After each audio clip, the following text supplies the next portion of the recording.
பகுதியில் கொள்ளை சம்பவத்தில் ஈடுபட்ட 5 பேரில் 2 பெண்களை இப்போ கைது பண்ணிருக்காங்க. மத்த 3 பேரை போலீசார் தேடிட்டும் வராங்க. பரபரப்பான சிசிடிவி காட்சிகள் இப்போ சமூக வலைத்தளங்களில் வைரல். திருவண்ணாமலை மாவட்டம் செய்யாறு முகமது பேட்டையை சேர்ந்த சமீர் அஹமது அப்படின்றவரு ஆரணி கூட்டு சாலை பக்கத்துல பழைய இரும்பு பொருட்களை வாங்கி விக்கிற கடையை நடத்திட்டு வராரு.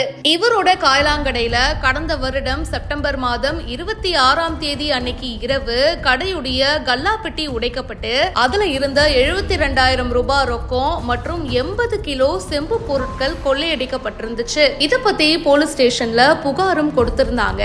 இத பத்தி வழக்கு பதிவு செஞ்சு போலீசார் விசாரணையும் பண்ணிட்டு இருந்தாங்க. கடையில கைப்பற்றிய சிசிடிவி காட்சிகளை வச்சு அந்த சாலையில மத்த இடங்கள்ல பொருத்தப்பட்டிருந்த சிசிடிவி காட்சிகளை ஆய்வு பண்ணி குற்றவாளிகளுடைய இருப்பிடத்தை கண்டுபிடிச்சிருக்காங்க. ஒவ்வொரு சிசிடிவியா செக் பண்ணி பார்த்து குற்றவாளிய அப்படியே புடிச்சிட்டாங்கப்பா, சினிமால வர மாதிரியே இருக்குல்ல. 2 பெண்களை இப்போ கைது பண்ணிருக்காங்க. அண்ட் அது மட்டும் இல்லாம வழக்கு பதிவு செஞ்சு 2 பேரையும் நீதிமன்றத்துல ஆஜர்படுத்தி சிறையில அடைச்சிருக்காங்க. மேலும் இந்த கொள்ளை சம்பவத்துல தொடர்புடைய தலைமறைவா இருக்கிற வேலூரை சேர்ந்த இன்னும் 2 பெண்கள் மற்றும் வாகன ஓட்டி இந்த 3வரையும் போலீசார் தேடிட்டும் வராங்க. மேலும் பல செய்திகளுக்கு இப்பவே பிஹைண்ட் ஃபாலோ பண்ணுங்க.